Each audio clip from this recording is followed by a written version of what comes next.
taking your audience questions. Anything you want to know, let us know. We also have a playlist on our YouTube channel, which is all the audience questions we've answered over the years. Check that out. This video is part of that playlist.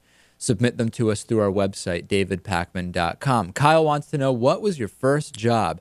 This is interesting. We should go around the room, but my first job, I think, was the same job that you first had, which is when we were like 12, we were hired to teach senior citizens basic computer skills at the local council on aging. I remember it was like $5 an hour, I think. Yeah. They paid us cash, and sometimes they'd be nice enough to give us a ride home from the council on aging.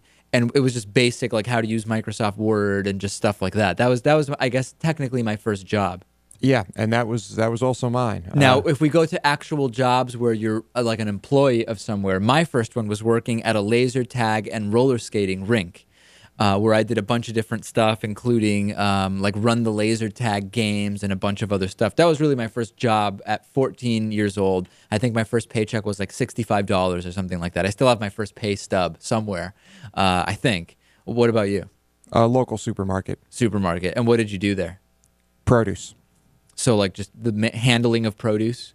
I mean, it encompassed basically everything that happens in the produce department. Right. Natan? I was a paper boy. And now, was that like a legitimate job? Was that an employee job? Yeah. I just don't remember if it was one of those things where they were. It was kind of informal. No, it was I was an employee of the local newspaper. I've had some weird jobs that lasted not very long. Like when I was an undergrad in college, I was exploring a lot of different job possibilities. So for a while, when I was in high school, I worked at Circuit City, which is now defunct, and that was back when salespeople were on commission. That was a pretty fun job. Then Circuit City went out of business, and for like 2 days, I had a job where I wasn't working repossessing anything, but I was like the precursor to the repossessing. So I would get notices of people in my area that were overdue on car payments, and I was told simply, go to the house, see if the vehicle written down is there, try to see if there's anyone home, and just ask them, confirm their address or something. And if there's no one home, you go next door and you ask, hey, have you seen such and such, or have you seen this car next door?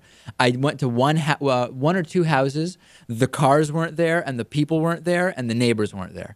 And then I quit. It was just horrible. I think it paid like $12 plus some mileage fee for each house or something like that. That was a weird one. And then for a while, like 2 months, it was horrible. I was working in an office selling athletic apparel, like custom for like bike teams or ski teams, that type of thing. It was horrific.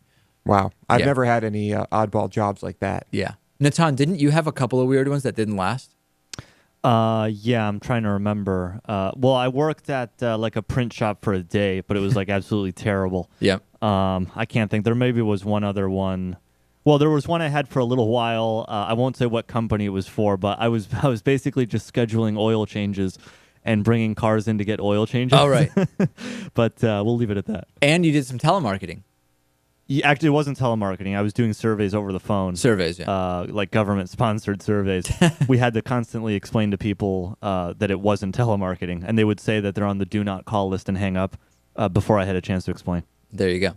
Wow. All right. Well, so Kyle, hopefully that gives you some information. Keep the questions coming. davidpakman.com. Click on Contact Us. Send them in. We'll answer the best questions on our YouTube channel.